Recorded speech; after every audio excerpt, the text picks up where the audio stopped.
Saudara-saudariku yang dikasihi Tuhan, hari ini Jumat 28 Mei 2021, hari biasa pekan ke-8. Menu sabda kita dari Injil Yesus Kristus menurut Markus, bab 11 ayat 11 sampai 26.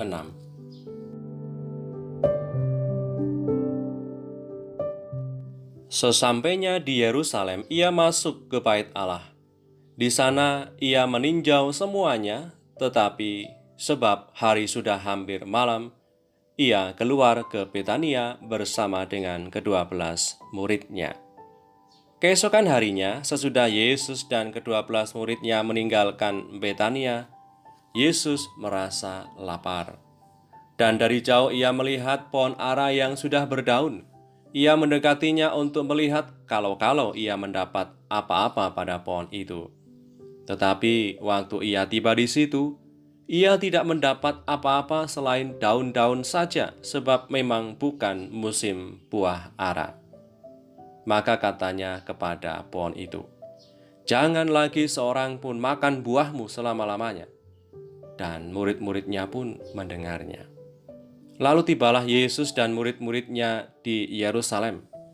Sesudah Yesus masuk ke bait Allah, mulailah ia mengusir orang-orang yang berjual beli di halaman bait Allah. Meja-meja penukar uang dan bangku-bangku pedagang merpati dibalikkannya, dan ia tidak memperbolehkan orang membawa barang-barang melintasi halaman bait Allah.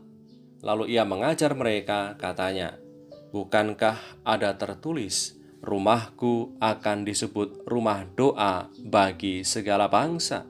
Tetapi kamu ini telah menjadikannya sarang penyamun." Imam-imam kepala dan ahli-ahli Taurat mendengar tentang peristiwa itu, dan mereka berusaha untuk membinasakan dia sebab mereka takut kepadanya melihat seluruh orang banyak takjub akan pengajarannya.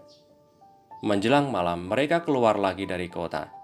Pagi-pagi ketika Yesus dan murid-muridnya lewat, mereka melihat pohon ara tadi sudah kering sampai ke akar-akarnya. Maka teringatlah Petrus akan apa yang telah terjadi.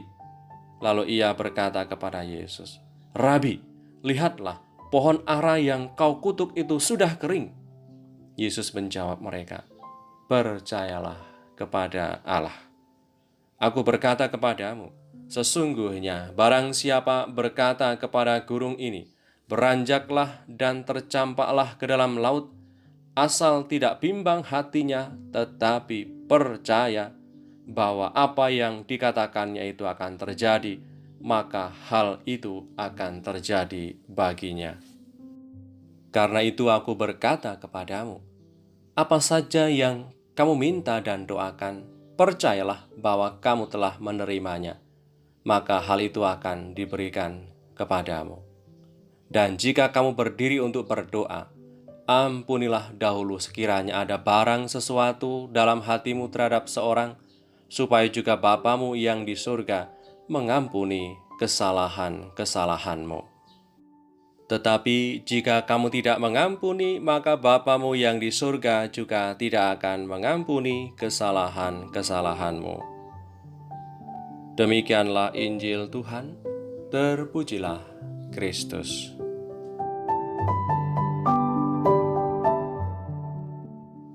Saudara-saudariku yang terberkati, dikisahkan dalam Injil hari ini, Tuhan Yesus marah pada pohon ara yang hanya berdaun, tidak menghasilkan buah, yang adalah sebuah perumpamaan yang bisa kita maknai untuk kehidupan kita. Oleh karena tidak menghasilkan buah, maka Tuhan tadi mengutuk pohon ara itu sehingga tidak dapat lagi menghasilkan buah.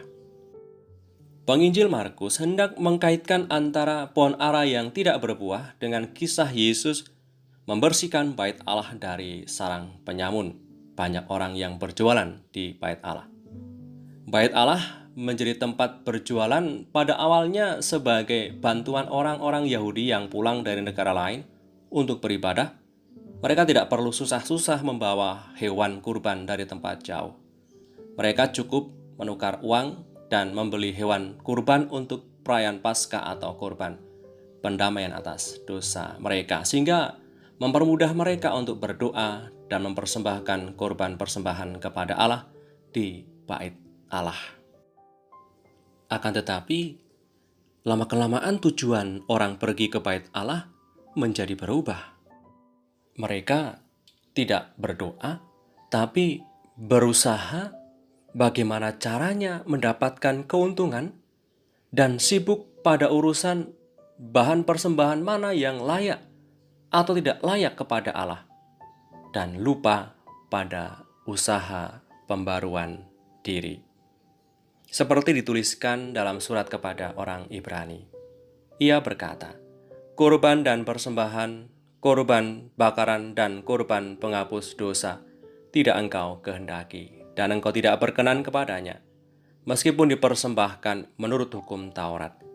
Dan kemudian katanya, "Sungguh aku datang untuk melakukan kehendak-Mu."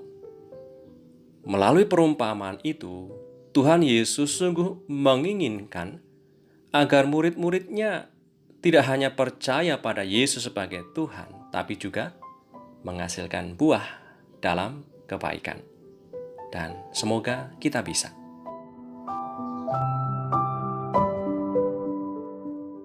Marilah berdoa.